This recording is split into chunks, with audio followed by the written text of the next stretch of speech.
A White House employee couldn't resist mocking President Trump's decision to skip the tradition of placing his hand on the Bible during his oath ceremony. His biting commentary quickly spread within the corridors of power, igniting unexpected reactions that began to ripple throughout the nation. On the crisp morning of January 20th, 2025, Washington, D.C. buzzed with an intensity reserved for moments that would soon be etched into national memory. The streets surrounding the White House were awash in a sea of red, white, and blue. Spectators, journalists, and fervent supporters converged to witness the re-inauguration of President Donald Trump. Amid the orchestrated pomp and circumstance, an almost imperceptible detail sparked an inferno of debate. As President Trump stood at the podium in the Capitol Rotunda, his right hand was raised in solemn oath, but his left hand remained casually at his side. The two sacred Bibles, one a cherished gift from his mother and the historic Lincoln Bible, symbol of past presidential legacies, remained untouched, held aloft by First Lady Melania Trump.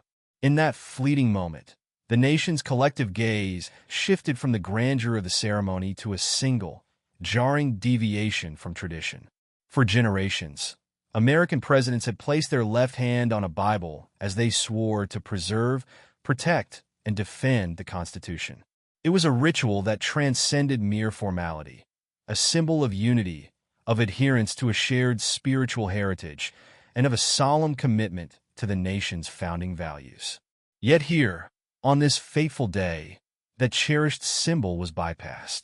Inside the White House, Michael Lawson, known to his colleagues simply as Michael, sat at his workstation in the communications hub. A bright, earnest 28-year-old with a deep-rooted passion for the country's history and traditions, Michael had spent countless hours curating internal updates and monitoring live feeds on the inauguration day. As the ceremony unfolded on his screen, his eyes widened in disbelief. "How can this be?" he murmured under his breath, his heart pounding with a mix of shock and indignation. To Michael, the Bible was more than a book. It was the cornerstone of a national identity, steeped in sacrifice, faith, and unity. He recalled his childhood memories of attending church on Sunday mornings, the reverence with which his parents handled the family Bible, and the sense of belonging it instilled in him. Unable to contain his dismay, Michael immediately typed a terse message on the internal White House network. "This is not the tradition we were taught. How can the leader of our nation disregard the very symbol that binds our heritage? It's a betrayal of our collective soul." Within minutes, his message sparked a flurry of responses. Some colleagues, swayed by the ideals of modernity, defended Trump's decision as a personal choice, a bold, modern rejection of outdated rituals. Others, however, echoed Michael's sentiment, decrying the act as emblematic of a deeper disconnect between leadership and the country's moral foundations. Beyond the sterile walls of the White House, the reverberations were even more pronounced. News tickers across major networks and social media platforms exploded with hashtags such as #TraditionMatters, #UnboundOath, and #SacredSymbol. Prominent religious leaders took to the airwaves. Televised sermons and op-eds decried the act as a slap in the face to our nation's sacred heritage. Bishop James Carter of the Episcopal Diocese of New York stated in a televised address, "The Bible is not merely a prop for photo ops. It is the living testament of our collective history and moral duty. To see our leader ignore it is to see our values in peril."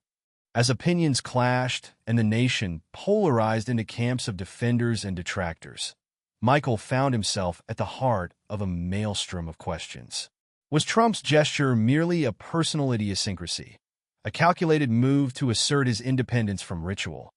Or did it signal a broader, more alarming trend of sidelining deeply held cultural values in the pursuit of political expediency? Michael's curiosity evolved into determination.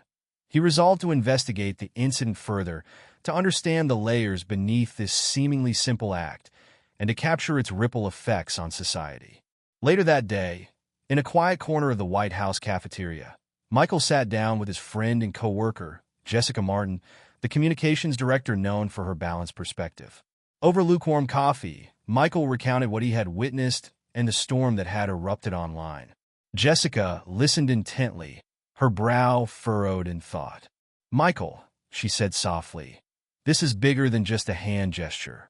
It's about who we are as a people, what we choose to honor, and what we're willing to let go." Jessica's words resonated deeply with Michael.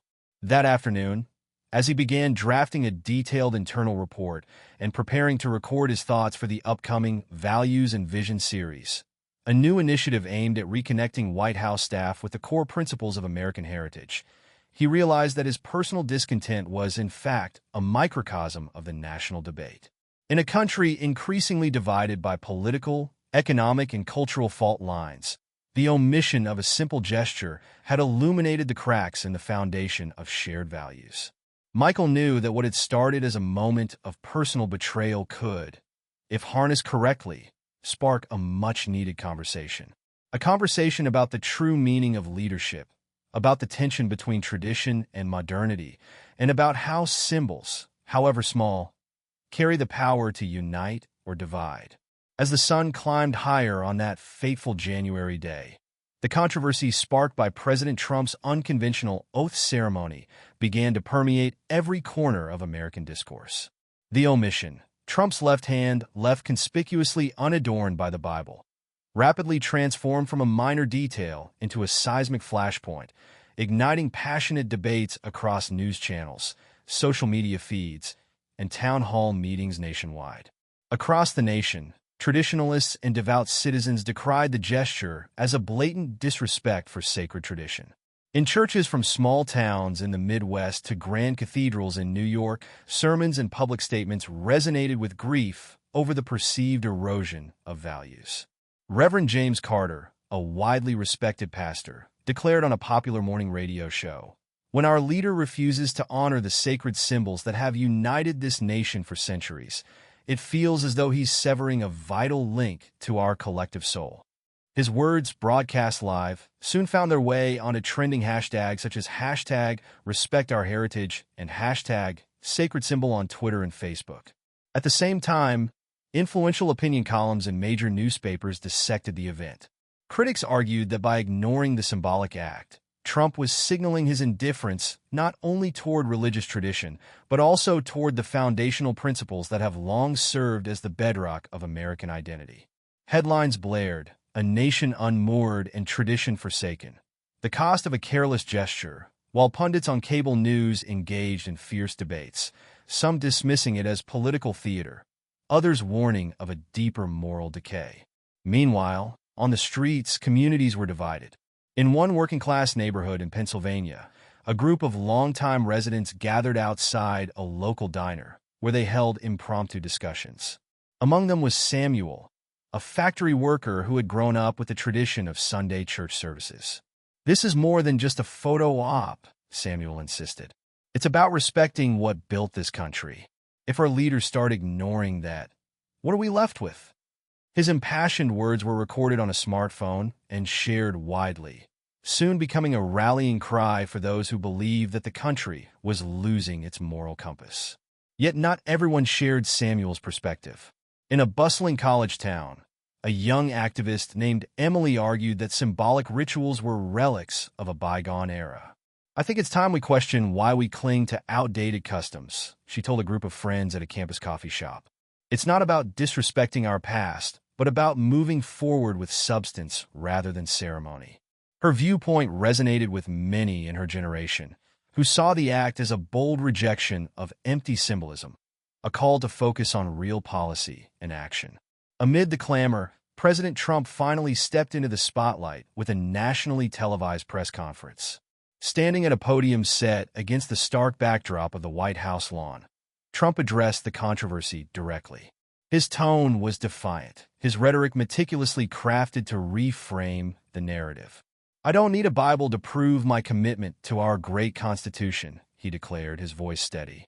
"The oath I took was to uphold the law and protect the freedoms that make America the greatest nation on earth.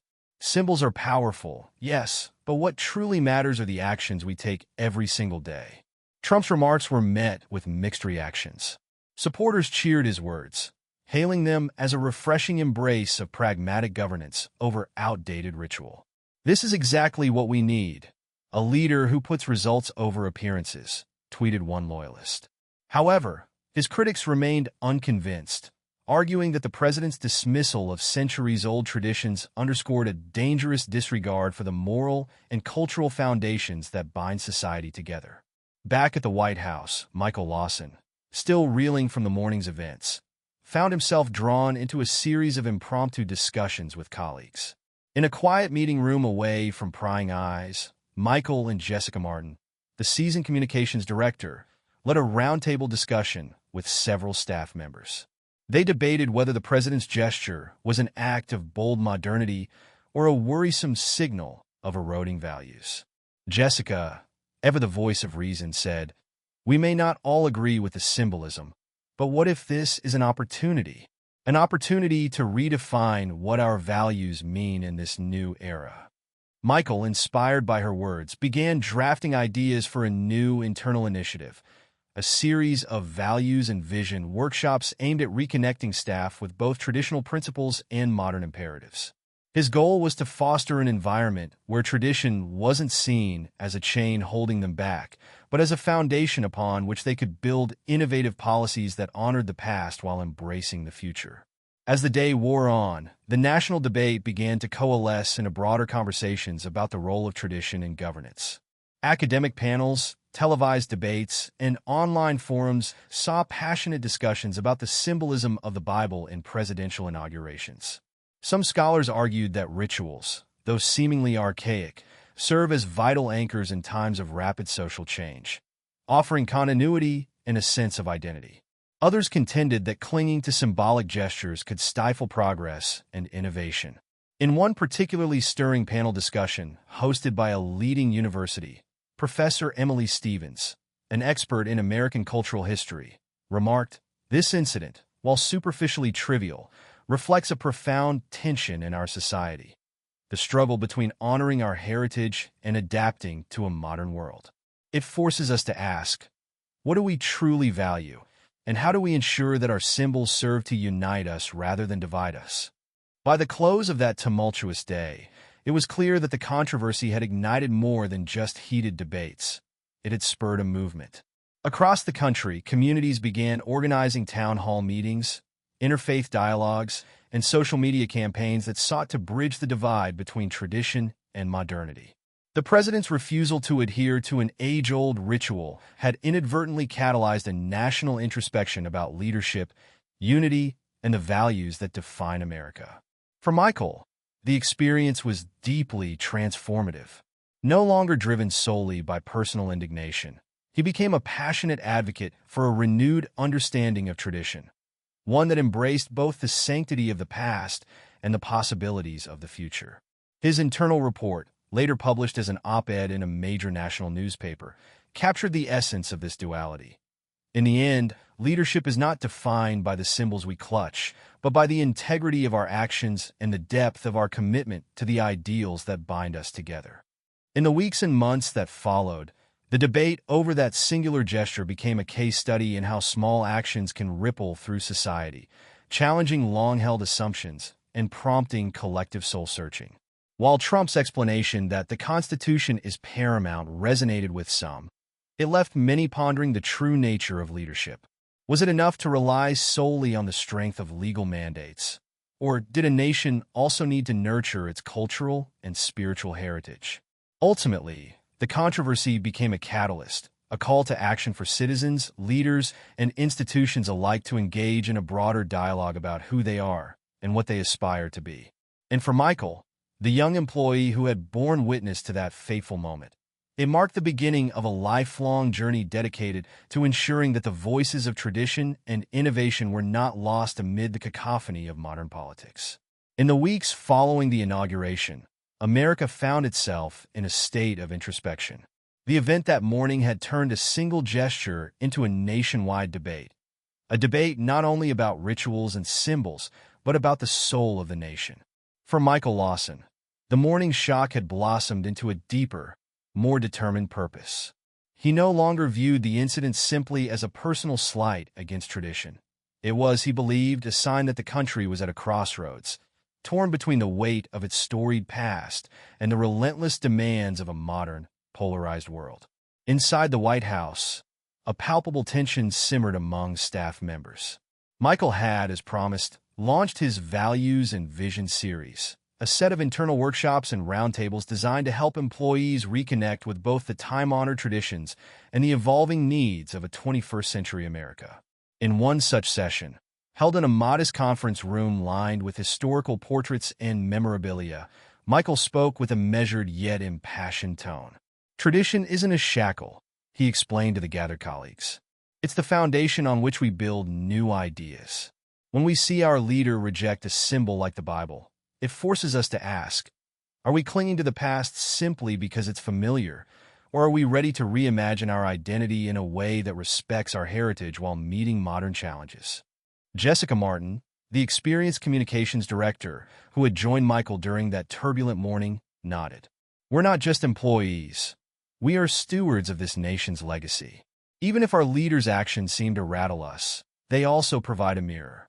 It's up to us to decide what we stand for and how we carry these values forward.